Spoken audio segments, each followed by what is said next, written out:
Então, vamos iniciar. Tira essa cadeira daqui. Não, pode deixar aqui. Ó, Você acha que você vai tira? beber água agora? Não. Não, acho que tá bom. Pronto. Então, começando. 3, 2, 1. Sejam bem-vindos a mais um episódio do Dolphincast. Hoje estamos com um convidado de outro estado. Olha só como a gente está com moral por aqui. Por favor, se apresente aqui para nós. Diga de onde você é. Quem é a vossa pessoa que está aqui hoje? Muito bom dia, boa tarde ou boa noite, a depender do horário que você está nos assistindo. Quero, antes de tudo, poder agradecer a você, doutora Hanna, a você, doutor Paulo. Nós que agradecemos por estar a sua aqui presença. nesse momento, vindo da Bahia para poder estar aqui com Olha aí. vocês. É muito especial para mim poder discutir um assunto tão caro, que é a valorização de nossas profissões. Para quem ainda não me conhece, meu nome é Glaucio Roberto. Hoje eu estou conselheiro no Conselho Federal de Fisioterapia e Terapia Ocupacional. Também estou presidente lá do Sindicato dos Fisioterapeutas e Terapeutas Ocupacionais lá da Bahia. E poder falar sobre piso salarial, falar sobre valorização é muito caro. Eu também sou especialista em fisioterapia do trabalho e, assim, é mais do que essencial a gente poder trazer para a mesa discussões como essas, não só referente a um salário digno, a dignidade salarial, mas também tantos outros temas que a gente precisa trazer para a fisioterapia, né? Então, Maravilha. suguem o que vocês quiserem, a gente está aqui para É hora discutir. de... Fiquem à vontade. Primeiro É hora de de Tô até com saber. medo, tô até com medo já. Primeiro Paulo, de tudo tudo, bem com você, ele Paulo? topou a ideia, né? Exatamente. Show de bola. Graças a uma amiga em comum, a gente tem a doutora Mari. A gente conseguiu achar um tempinho na agenda do Dr. Glaucio. E aí a gente tá aqui para conversar um pouquinho desse assunto que não só tá em voga, mas também tá aí e precisa da nossa atenção, e precisa do nosso apoio, e precisa da gente trabalhando junto. E de antemão, a gente já firma o nosso compromisso, nós do Instituto Dolphin, somos pessoas que trabalham em prol das profissões, em prol da saúde. Então, vamos que vamos. Primeira pergunta, pra gente já deixar tudo esclarecido. Que Por rufem que os tambores. Por que é tão importante a gente saber de piso salarial? O que é piso salarial? O que isso vai impactar na nossa rotina ali dentro da profissão? Ana, acho que muitos profissionais entram em contato conosco no sentido de: meu Deus, vou ganhar R$ 4.650. Eu acho um valor baixo para os meus serviços, né? Só que a gente tem que pensar o seguinte: piso salarial é a base, é o piso. A gente está falando do teto, obviamente. Existem vários profissionais que, claro, recebem muito mais do que isso, mas existem tantos outros profissionais que não recebem nem metade desse valor. Por exemplo, lá na Bahia nós temos vários institutos, vários concursos municipais que são que abrem concurso, abrem vaga para contratar fisioterapeutas recebendo, por vezes, salário mínimo. Ou, quando não salário mínimo, agora mesmo recentemente um REDA aberto pelo Estado da Bahia teve um valor de um salário base menor do que o salário mínimo. Obviamente tinham outros adicionais que colocavam esse salário próximo de 4 mil alguma coisa, mas o salário base, que é aquele salário que dá a garantia previdenciária àquele profissional dentro de algum acidente, dentro de alguma doença, que todos nós estamos, né, aptos a acontecer, sujeitos a acontecer. É esse salário básico que vai garantir a dignidade nesse momento de maior necessidade. E está, muitas vezes, abaixo. Então, o piso salarial nacional vai fazer com que esses municípios, né, tenham a obrigação de cumprir esse valor. Ou seja, não vai poder ser aberto um REDA ou um concurso municipal em nenhum lugar do Brasil, quer seja no norte, quer seja no sul, quer seja em um estado de maior poder aquisitivo ou em um estado de menor potencial financeiro. Todos eles terão que cumprir, assim como cumprem a Lei 8.856, que prevê as 30 horas semanais da fisioterapia e da terapia ocupacional. Então, assim, traz a garantia, Hanna, traz a garantia de um valor mínimo a esses profissionais. É o melhor? Não, não é o melhor. Mas é o que a gente corre há muito tempo, tem 15 anos a gente correndo atrás para conseguir fazer acontecer. Nós já passamos aí pelo Senado, já passamos pela Câmara dos Deputados, estamos hoje a um passo da caneta do presidente Lula, mas não porque está perto, né, de acontecer de fato, de ser uma realidade, não significa que estamos no momento mais fácil. Não estamos. Pelo contrário, acho que por estar na porta, a gente sofre hoje uma força gigantesca de grandes hospitais, de grandes instituições que não querem aumentar o salário da fisioterapia. Querem, pelo contrário, continuar explorando a força de trabalho especializada desse profissional e pagando pouco. E a gente não pode aceitar isso enquanto categoria. Nossa, você me fez lembrar uma coisa que a gente costuma dizer até em casa, né? Quanto maior a luz, maior a sombra, né? Então eu acho que assim, você me fez pensar aqui agora, doutor, principalmente no quesito o quão é importante a gente movimentar não só a sua região, movimentar o seu estado, mas ter uma movimentação federal pró isso daí, né? Então, gostaria de saber a que pé anda, assim, e o que você observa, o que você pode inferir dentro de um cenário nacional, o quanto que o próprio fisioterapeuta busca mudar a sua realidade, ser o protagonista da sua mudança, ou você vê, assim, as pessoas, eu já tô cômodo, eu já não aguento mais, não, deixa pra lá, vou mudar de profissão, né, vou virar um corretor de imóveis, vou trabalhar com TI, vou trabalhar com outra coisa, porque eu costumo dizer, né, e eu já ouvi muitos alunos meus falarem, professor, fisioterapeuta, dá dinheiro, eu vou ter o que comer, eu vou passar dificuldade, eu vou sobreviver ou eu vou conseguir viver com esse dinheiro? O que vocês acham? Qual é a sua opinião perante isso pra gente aí? A nossa profissão, apesar de ter aí 55 anos de existência, é uma profissão ainda muito aquém de ser politizada. Ela precisa ser politizada.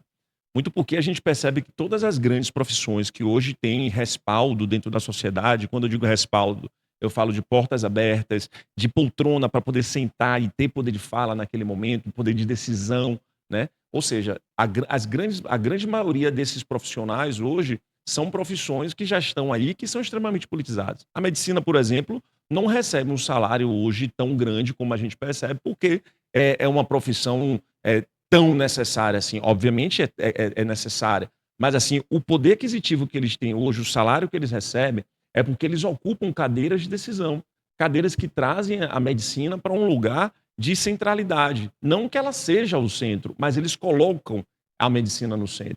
Ou seja, hoje a gente vive em um mundo que a gente não pode pensar que existe uma profissão só que é o centro de tudo e pensar em a saúde médico-centrada. Não se pode, pelo contrário.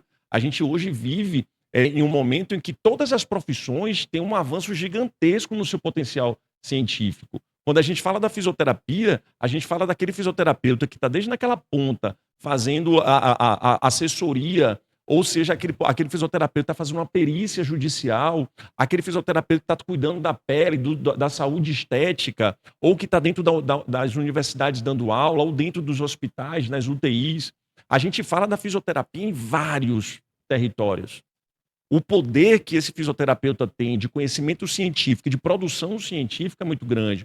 Mas a gente precisa fazer uso também no momento político. Fazer uso também nos espaços de política. E quando eu falo espaços de política, eu não falo apenas um fisioterapeuta como vereador, como deputado estadual, deputado federal, senador. Não falo só isso. Também é isso.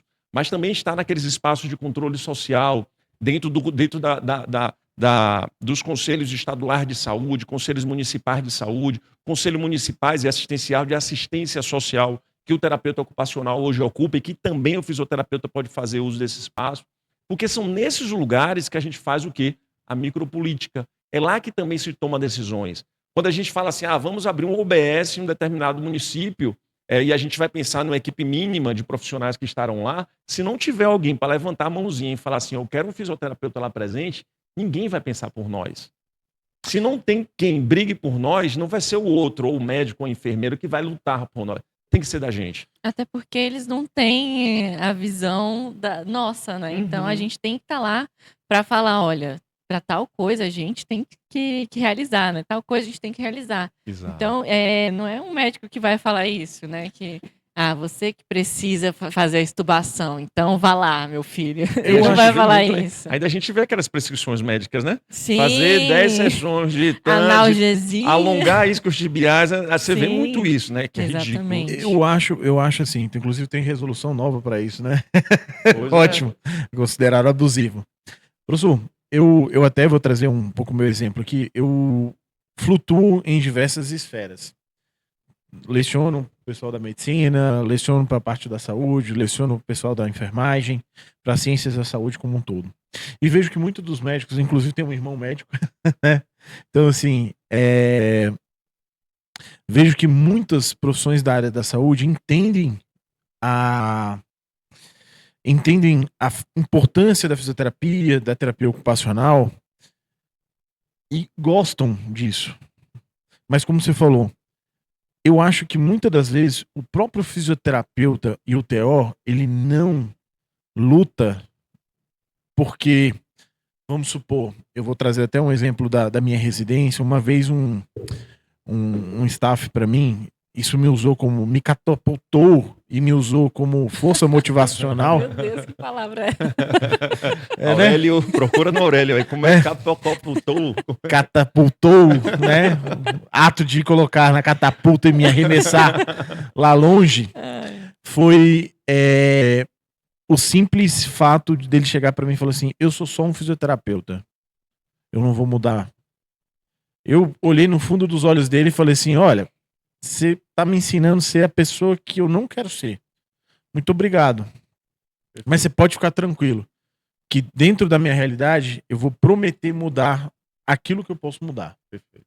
Então, assim, você acha que falta esse ímpeto, principalmente nos profissionais, tanto da fisioterapia como terapeuta ocupacional, querer estudar mais sobre legislação, querer estudar um pouco mais sobre os seus direitos, querer lutar um pouco mais, buscar um pouco mais, entender um pouco mais sobre a sua própria realidade? Muitas pessoas, eu costumo dizer que o jogo de ego, né, que acontece na área da saúde, geralmente é no blefe. Quem grita primeiro. Então, um grita 6, outro grita 9, um grita troco. E aí, quem gritar mais alto, tudo mais. Então, assim, você acha que falta um pouquinho dessas pessoas lutarem, serem um pouco ali militantes, né? Serem um pouquinho ali, buscar fazer uma organização, ou até uma iniciativa, discutir, fazer um podcast, fazer uma situação para conseguir alavancar isso? Precisa. Paulo, esses profissionais precisam entender que nada na vida muda se não tiver uma ação para que aquela coisa mude. Eu tirar esse caderno do lugar, eu preciso que alguém empurre esse caderno. O caderno não vai mover sozinho, né? A gente não vai ganhar visibilidade e valorização se não tiver quem busque isso e que lute para que isso aconteça. Porque as forças que não querem que as coisas mudem são, às vezes, maiores do que aquelas forças que querem que mude. Porque a força que quer que mude, às vezes, é só um profissional, como nós que estamos aqui agora discutindo valorização das profissões. Somos 3 em uma mesa construindo um podcast para centenas, milhares de outras pessoas que irão nos ver. Mas a gente está fazendo, nós já estamos dando um pontapé. Mas existe uma força gigantesca lá fora, de um lobby gigantesco de hospitais que querem continuar explorando a força de trabalho, querem continuar pagando pouco. Mas, assim, temos 2 opções. Ou a gente aceita de perna cruzada e vai continuar reclamando no grupo de WhatsApp a vida inteira, ou a gente entende que a gente precisa fazer alguma coisa. Precisa vir para um podcast, fazer uma discussão rica como essa, ir para as ruas para fazer uma manifestação que acontecerá agora, dia 25/3, reivindicando a aprovação do piso salarial, ou às vezes se juntando e fortalecendo aqueles que de alguma forma estão fazendo. Quem são esses? Ou o sindicato, ou uma associação, ou um colega que está interessado em fazer a coisa acontecer. Porque a gente tem 2 opções. Ou a gente pode bater palma e fazer com que aquela pessoa, aquela entidade que está buscando, aquela instituição que está querendo a melhoria, vou dar um ok para ela, bater palma e falar: continue, você está no caminho certo. Ou a gente pode continuar criticando: não está fazendo nada, não fez, tal, e a coisa não andar. Eu acho que não só nós 3, mas tantos outros que nesse momento agora nos assistem, tem que criar aquele bichinho do incômodo, sabe? Não dá para ficar no WhatsApp reclamando. Não dá para fazer textão no WhatsApp e achar que aquilo vai mudar o mundo. Não vai. Eu já vou aproveitar aqui e já vou te encaixar outra pergunta. O que que você acha, assim, você que vive isso diariamente? O que que você acha que tá faltando nas pessoas para se mexer, assim? Qual é aquele cutucão que tá faltando para a pessoa cair na realidade e falar assim, nossa, realmente isso me interessa, isso vai mudar minha vida, isso vai, né, melhorar como profissional. O que que você Posso dar um acha? exemplo de vida. Pode dar um exemplo de vida, Hanna. Eu trabalho em um hospital de grande porte lá em Salvador, Hospital Português da Bahia. E aí é um hospital particular, centenário hospital, então assim, sou considerado um dos melhores profissionais, um dos melhores fisioterapeutas hoje no hospital. E assim, tanto igual a mim, tantos outros estão lá, né? Só que existiu um momento em que duvidaram da minha potencialidade lá e colocaram em xeque a possibilidade de quererem me demitir. E aí foi um rebuliço no hospital. Como assim demitiu o Glaucio? Como assim? Sabe? Foi um rebuliço. Só que aquilo para mim foi um grande tapa. Por quê? Porque eu já trabalho há 16 anos no hospital. 16 anos é muito tempo. Ninguém Sim, fica 16 anos se você não for excelente naquilo que tu faz. sim. Então, quando você percebe que do dia para a noite, o que para você é uma casa, é uma família, você pode sair, você sente, olha, eu preciso me fortalecer. E me fortalecer, às vezes, é falar, olha, vou lutar por melhorias, vou lutar por qualidade, vou buscar outros tantos horizontes, ou você busca outras paredes para se fortalecer. Então, acho que é esse incômodo que o profissional precisa. Falar assim, olha, estou recebendo 2.000, 3.000 de salário, mas eu posso receber uma base de 4.650 e ter vários outros adicionais acrescidos. Ou seja, não significa dizer que é só aquilo. Você tem adicional de salubridade, adicional de setor fechado, adicional de serviço noturno, você tem tantos outros adicionais que, por vezes, o 4.650 vira 6, 7, 8 mil. Uhum. E isso deixa você mais rico, mas isso só vai acontecer se alguém lutar para que esse piso de fato saia. Porque se não for, não vai ser um parlamentar médico, um parlamentar empresário que hoje toma grande parte das cadeiras do Senado e da Câmara dos Deputados que vai lutar por nós. Não vai. Quando a gente para pensar, Paulo, dos 531 deputados federais que temos hoje, né, nós só temos uma fisioterapeuta. De 531 deputados Nossa. do Brasil inteiro, só uma fisioterapeuta. Ou seja, quem fala por nós dentro da Câmara é uma pessoa de 500 e pouco. Isso não dá nem 0,000. Uhum. Só que quando a gente vai fazer a mesma analogia para outros campos da saúde, tipo enfermagem, medicina, assistência social, tem muito mais do que um. Aí você fala, quem tem poder de falar lá dentro? Quando você fala dos advogados ou das bancadas de empresários, são dezenas, centenas de empresários que estão nesses espaços. E a gente precisa ocupar, mas essas ocupações vêm com incômodo. A gente precisa se incomodar. Precisa se Uhum. incomodar. E isso você já está fazendo, vocês já estão fazendo. Não só com essa questão política que a gente está discutindo hoje, mas Sim. quando você busca qualificar o seu profissional, o seu colega, quando o Paulo olha aquele aluno que um dia foi dele e que amanhã está coordenando um grande hospital, Sim. enfim.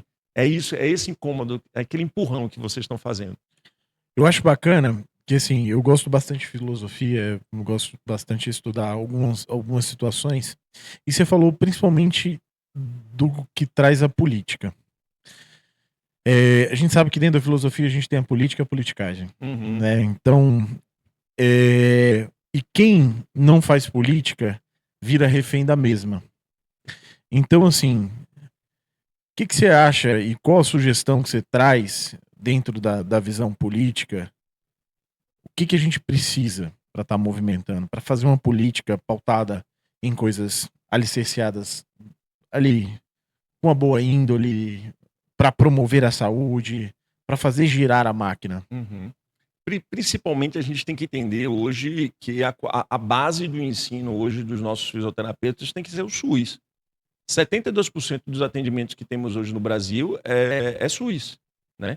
Então a gente está falando de pessoas que têm que compreender do SUS. O que é o SUS? Para onde vem? Para onde vai? Quando surgiu? Quem trabalha? Quem faz? Quem constrói? Né? A gente tem várias conferências que constroem o SUS e que quantos fisioterapeutas estão lá fazendo essas construções, discutindo esses projetos anuais, por exemplo. O Conselho Estadual de Saúde, que existe em todos os estados, todos os anos faz o Planejamento Anual de Saúde, que é o PAS. Né? Esse PAS, quantos fisioterapeutas estão participando? Né? Então, é isso que a gente tem que fazer. E essa política a gente tem que construir ocupando esses espaços. Quer seja, aí você fala, a política você associa sempre deputado, vereador, papapá. A gente precisa disso. E eu provoco vocês que estão em casa a também se candidatarem, porque a gente precisa. Porque se a gente não se candidatar, a gente não corre o risco de ganhar, né?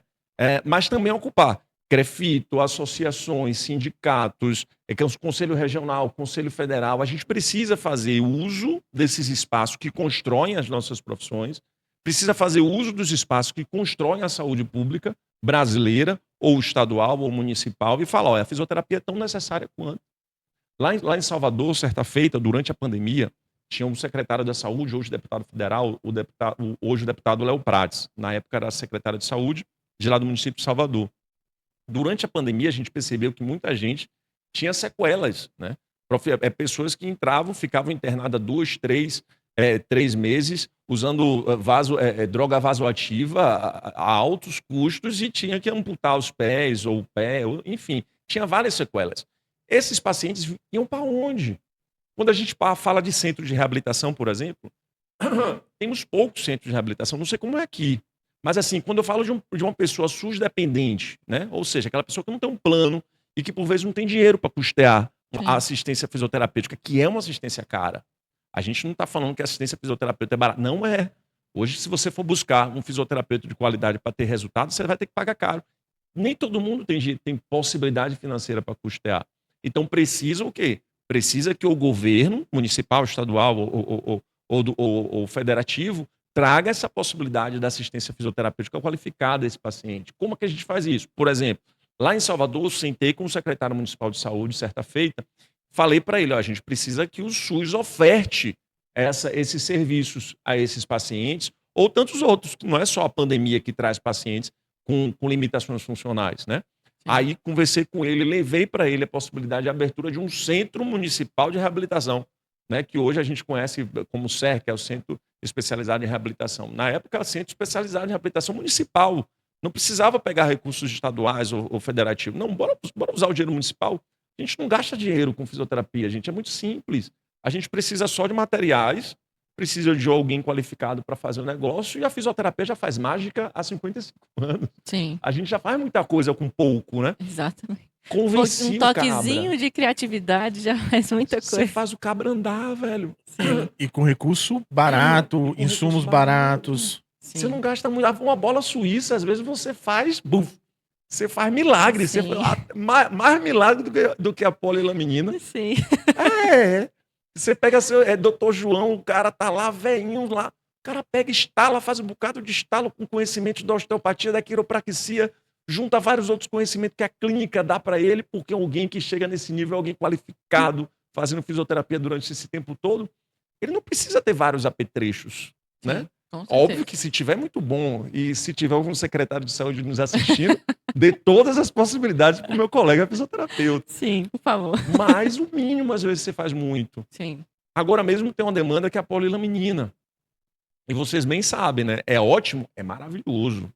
Você constrói lá pontes para os axônios se unirem assim de forma extraordinária. Veio do Brasil, mas também vem do Brasil tantos outros milagres que a fisioterapia vem fazendo. Sim. Né? Que a gente também precisa reconhecer, porque a polilaminina sozinha não vai fazer resultado. Exatamente. Com certeza não. E a gente sabe que a saúde, ela integra uma equipe, né? O fisioterapeuta hoje, assim como você vem, né, numa história militante, eu, dentro da época da residência, fui presidente da Associação dos Residentes daqui. Político também, tá vendo? O cara Tá trabalhando no Conselho Nacional de Saúde. Então, assim, sempre vim com esse ideal revolucionário, mas, assim, esse ideal revolucionário que seja efetivo. Bom. Como eu costumo dizer, a gente não pode praticar politicagem. A politicagem eu sou contra. Mas a boa política, a política que traz resultados, traz um legado, a gente busca isso daí. Eu acho que é legal também a gente trazer uma noção, porque assim, você falou, ocupem os espaços, né? Assim, na faculdade, por exemplo, a gente não tem essa educação. A gente não aprende como ocupar os espaços. Se você for muito interessado, você vai atrás, pesquisa, mas para uma pessoa assim que não tem a menor ideia de como eu posso ocupar aquele espaço, como eu posso almejar, entrar num CREFITO da vida, num COFITO da vida, Ou como é que eu posso me posicionar naquele cargo para realmente fazer a diferença? Como é que a gente faz isso? Como é que eu observo aquilo e vou E em faz. direção? Exatamente. Pegando um ganchinho, eu acho que até trazendo um pouquinho. Você também concorda que dentro do inconsciente coletivo do fisioterapeuta, Olha, a gente- ele foi em Jung. É. Consciente coletivo é de Jung. a gente traz uma metodologia de subserviência. Sim. Então, assim, a gente tem que trazer um pouquinho aquela quebra dos grilhões sociais, aquela coisa que o fisioterapeuta ele tornar pode ser líder, gestor, né? Perfeito. o TO pode ser gestor, Sim. né? Perfeito. Então, você acha que existe isso também? Existe ainda muito, Paulo. Existe.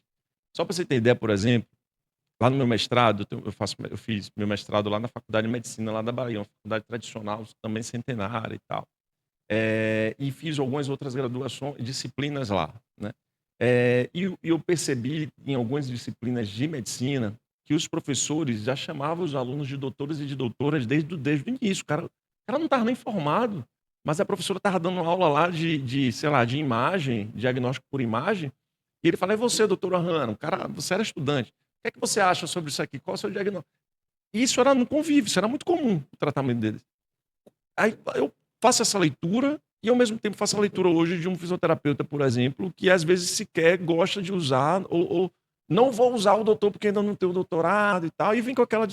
Entendo, compreendo super, não tem problema nenhum, acho super válido também. Mas isso me traz uma outra leitura. Isso me traz a leitura da Agora Subserviência. eu tô igual a Paula falando, como é? Catapultizar. Subserviência. Subserviência. Ó, a Aurélio vai ter que... Catapultar. Anotem aí, viu, gente? Catapultar. E aí traz a ideia da subserviência. E que é isso que acontece. Infelizmente, às vezes, você vê um profissional colocando em xeque sua terapêutica e você, às vezes, não tem o poder de se colocar. E esse colocar, essa ideia de você se empoderar, deveria já vir da universidade. Não é ser arrogante, né?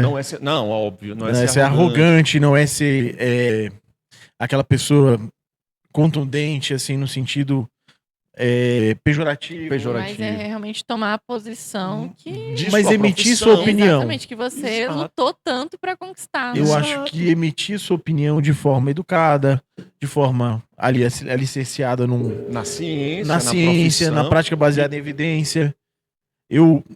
Hoje eu sou funcionário no hospital universitário, né? Eu sou funcionário servidor ali da rede EBSER. E pela minha prerrogativa eu sou preceptor, não só da parte dos alunos de fisioterapia, ali dentro da unidade de terapia intensiva. E eu vejo muitas vezes alguns alunos, né, de outras áreas: "Ah, não, pode fazer isso, pode aquilo. Não, pode fazer. Não, mas espera aí. Eu não tô perguntando pra você se eu posso fazer ou não. Se eu sei o que eu devo fazer ou não. Então, assim, pode deixar que minha parte eu faço. O que você acha de a gente fazer isso, isso e isso?" Então eu vejo que essa subserviência dentro da nossa profissão ainda tá muito enraizada. Uhum. Eu acho que a gente podia começar um motim, né? Acorda meu povo. Acorda meu povo. Porque assim, cara, a gente precisa movimentar, né? Acho que a leitura também, Paulo, inclusive das resoluções. Tem gente que não faz leitura das resoluções. Sim. Às vezes você está trabalhando 40... Eu já vi, lá na Bahia, por exemplo, eu vejo profissionais que por vezes trabalham 40 horas. E, não, mas você tem uma lei federal que estabelece 30 horas e a pessoa acaba se submetendo às 40, achando que falta de conhecimento. Falta de conhecimento. Aí depois que você liga, aí você, poxa, eu tinha esse direito, reivindica para mim esse direito. Tipo, a pessoa tem que ter esse ímpeto de correr, sabe? Certa feita eu cuidei de uma profissional, trabalhava na Petrobras, vou falar aqui o nome, trabalhava na Petrobras. E essa profissional recebia muito menos que um salário mínimo, recebia 900 e poucos reais, na época que o salário mínimo era 1.200, mais ou menos, essa história tem uns 3 ou 4 anos. E ela trabalhava, ela se sentia assim, empoderadíssima, tá trabalhando na Petrobras, eu olhava para ela e falava: "Poxa, a Hanna ganha milhões", quando ela abria a boca para dizer, e ela ganhava 900 pontos. Ela buscou o sindicato na época, depois que estava sendo demitida, e que eu tive: "Doutora, você recebia 900? como assim? Ela, não, mas eu só trabalhava 2 vezes ou 3 na semana, eu fiz. Não Nossa. importa, gente, você tá dando as 30 horas, sabe? Eu Sim. dava plantão de 12 ou de 24, não sei, mas ela disse que cumpria as 30 horas, mas recebia baixo. E tem a convenção coletiva, que vai além das resoluções. Acho que a mesma obrigação que nós temos enquanto profissional de prestar uma assistência de qualidade, a gente tem que também saber das nossas profissões. Sim. Fazer uma boa leitura das resoluções. O que te capacita hoje para poder fazer manobras na ventilação mecânica? O que te capacita hoje para você poder fazer uma intradermoterapia, fazer uma prescrição de medicamento ou a solicitação, infusão e administração de um fármaco, né? Uhum. Pô, pode fisioterapeuta fazer isso? Pode, você não leu ainda o acordo, sabe? É mais ou menos isso que a gente precisa, Paulo, que tu disse. Só precisa se aprofundar. E eu vejo que, assim, cada vez mais as pessoas estão se contentando Aceitando, a seguir né? o fluxo. É. As E pessoas é isso. não... Agora eu vou voltar à minha pergunta, que o seu TDAH roubou a minha pergunta, mas eu vou trazer ela de volta. Como que a gente ocupa esses espaços? Como é que a gente se infiltra neles e fala, agora sim, agora eu vou Quero fazer fazer. parte da decisão. Excelente. Ó, se você quer entrar hoje, por exemplo, num conselho municipal ou estadual da saúde, né? Existem cadeiras diversas. Tem a cadeira do trabalhador, tem a cadeira do empresário e o colegiado me fugiu a palavra. Do conselho, o colegiado desse conselho é formado por quantidade X para usuários do SUS, quantidade X para trabalhadores, quantidade X para empresários e assim sucessivamente. Alguém que hoje faz parte de uma entidade representativa, quer seja uma associação, quer seja um sindicato, quer seja um conselho regional ou federal, ele pode entrar nessas vagas, nessas cadeiras e poder adentrar essa cadeira e fazer a representação lá dentro. Mas, Glaucio, hoje eu estou assistindo o podcast e eu quero poder fazer parte, mas não faço parte de uma instituição nem de uma associação. Você pode entrar na parte de um usuário, por exemplo. E aí eu falo no âmbito de um conselho municipal ou estadual, quer seja de saúde, quer seja de assistente social, né? Que existem essas duas possibilidades. Se você fala, Glaucio, não, mas eu quero fazer parte hoje da política profissional, né? Da fisioterapia, da terapia ocupacional, conselho regional ou conselho federal, por exemplo. Você também tem essas possibilidades. Hoje, diferente de uma cadeira de um conselho estadual e municipal, que também é eletiva, né? Mas que você pode se colocar e tal, mas apesar de ser eletiva, não é tão difícil quanto um conselho regional e um conselho federal. Mas o primeiro passo que você tem que fazer é querer.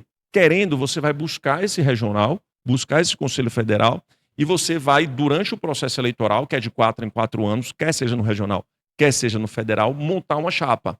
O que é uma chapa? Um grupo de pessoas que se interessam, tal qual você, em querer construir essa política, né? E aí você vai montar lá 18 profissionais, entre terapeutas ocupacionais e fisioterapeutas, e vai se colocar.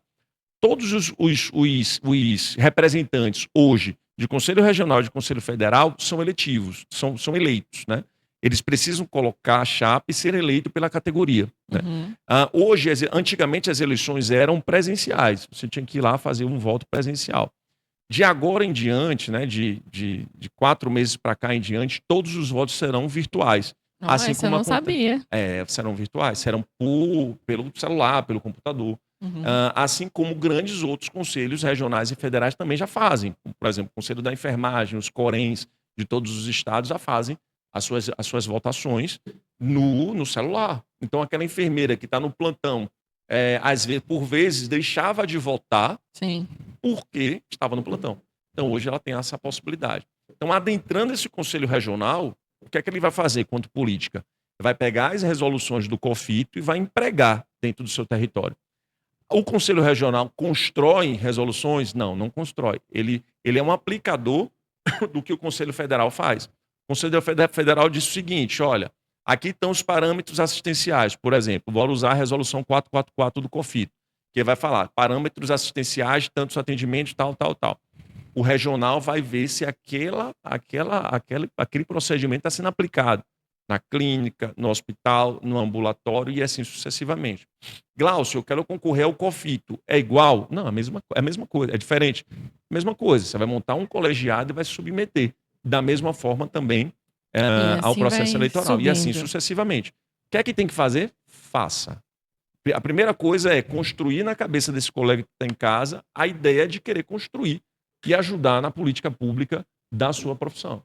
Maravilha. Show de Você bola. falou que dia 25 temos aí um grande dia, né? Rapaz, Cê Hanna não pode? esquece, né? Um grande Eu- evento. ó, quem tem TDAH aqui Ela é São largou Paulo. mesmo a data. Você pode contar um pouquinho o que vai acontecer nesse dia, qual vai ser a importância desse dia? Desde já a gente tá com o horário apertado, né? Porque ele tem que voltar. Sim, A gente sim. roubou ele da Bahia. Ele tem que voltar pra Bahia. Então a gente. Próxima vez trazer uma acarajé pra vocês. Ó. Será que dá pra trazer no avião? Pra dar um A acarajézinho gente vai fazer arrumadinho? aqui, ó, comendo acarajé. Vai ser melhor, vai ser bom, vai ser bom. Ou então a gente pode fazer um podcast na Bahia. Eu prefiro. Olha, já estão convidados. Eu prefiro. Imagina na beira da praia. Escreve aqui nos comentários como é que vocês preferem o Pronto. podcast. Eu topo essa ideia e achei bem melhor, inclusive. Com água de coco e tal. Exatamente. Hanna, ó, dia 25/3, agora na próxima quarta-feira, nós iniciaremos uma mobilização nacional. É a segunda mobilização nacional que nós faremos aqui em Brasília, pela aprovação do PL 1731, que traça aí o piso salarial de nossas profissões, né? A primeira aconteceu há 4 anos atrás, 4 para 5 anos atrás. Não foi tão grande quanto a gente estima que seja agora dia 20. Na primeira manifestação, o PL era muito jovem, então assim que foi criado o PL, a gente, pouco tempo depois, iniciou com essa mobilização, então tivemos poucas pessoas presentes, mas extremamente importante para a categoria. Foi talvez a primeira mobilização que tivemos aí em décadas dentro da categoria para fazer acontecer. Tivemos trio elétricos e tal, tivemos um aproximado aí de 500 pessoas no dia.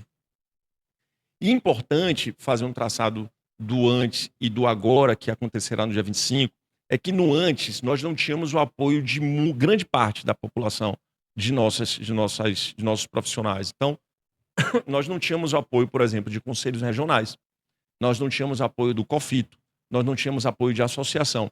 Juntaram-se, né, alguns profissionais, alguns estudantes, algumas associações e principalmente os sindicatos do Brasil inteiro e falaram, olha, já que ninguém quer fazer, a gente tem que fazer.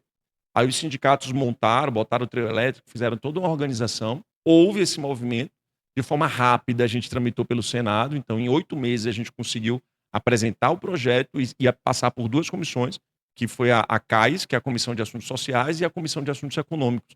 Então, de forma célere e assim histórica, a gente conseguiu aprovar o nosso PL no Senado e vai para a Câmara e demora um pouco mais.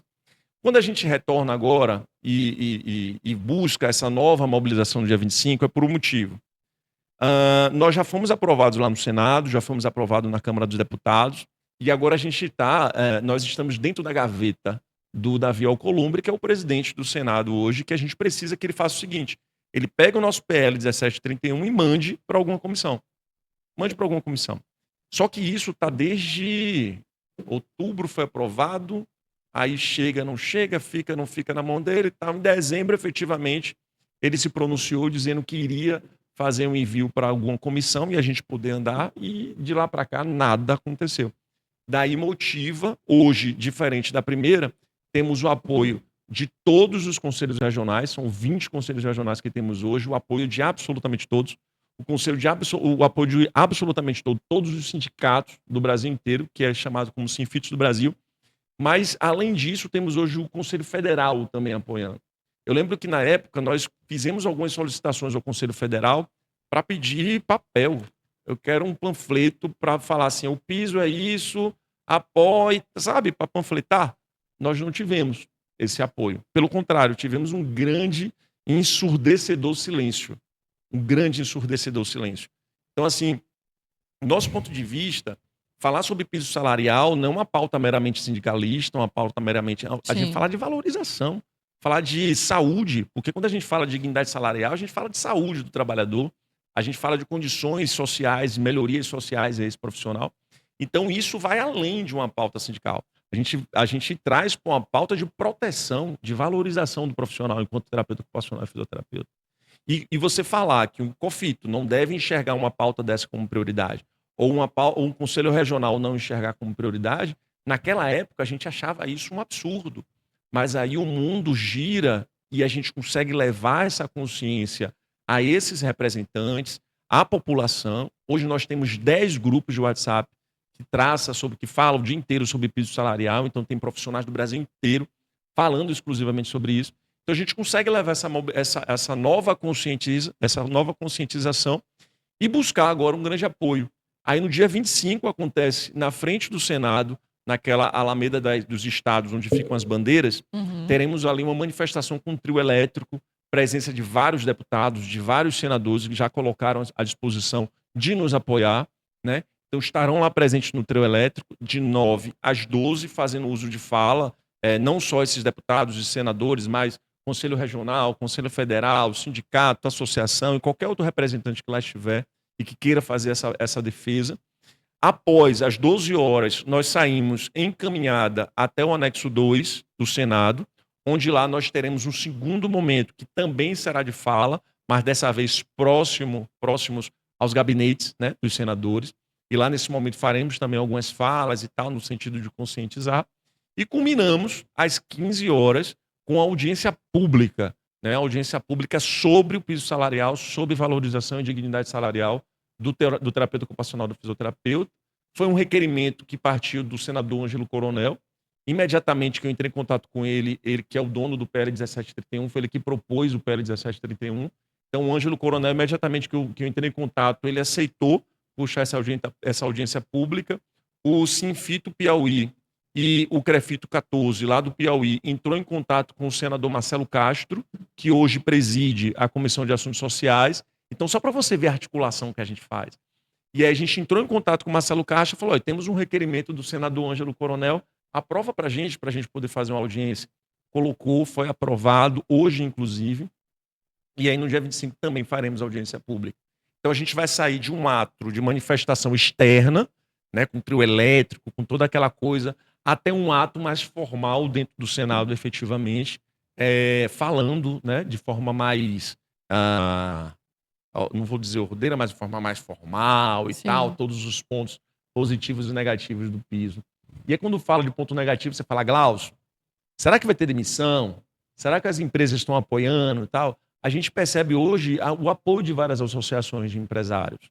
A gente percebe hoje que grandes empresas já apoiam, muito baseado na ideia de que, após a aprovação do piso, teremos também a atualização da tabela de repassos do SUS, que está travada, está bloqueada há muito tempo. Então, a enfermagem teve uma atualização dos repassos do SUS que não tinha 18 anos. A tabela tinha 18 anos sem ser atualizada. Sabe um procedimento que tu fez 18 anos atrás, você recebeu hoje o mesmo valor? Aí, essa atualização da enfermagem aconteceu por conta do piso. Então, eles perceberam o seguinte, olha, a engrenagem só vai girar se alguém empurrar. E o empurro que a gente vai ter hoje é o piso salarial, que é o PL 1731. Maravilha. Show de bola. Nossa, eu teria muito mais perguntas aqui para fazer, mas tem que ter uma Vai ser na parte Bahia, 2. ó, edição. Edição Segunda Salvador. edição, edição Salvador, o doutor Paulo, a doutora Ramos está lá conosco. São Salvador, na beira da Lá praia. no Farol da Barra. Não, mas realmente eu teria muito mais perguntas para Eu fazer, também. mas infelizmente o nosso tempo está acabando. E eu queria agradecer demais.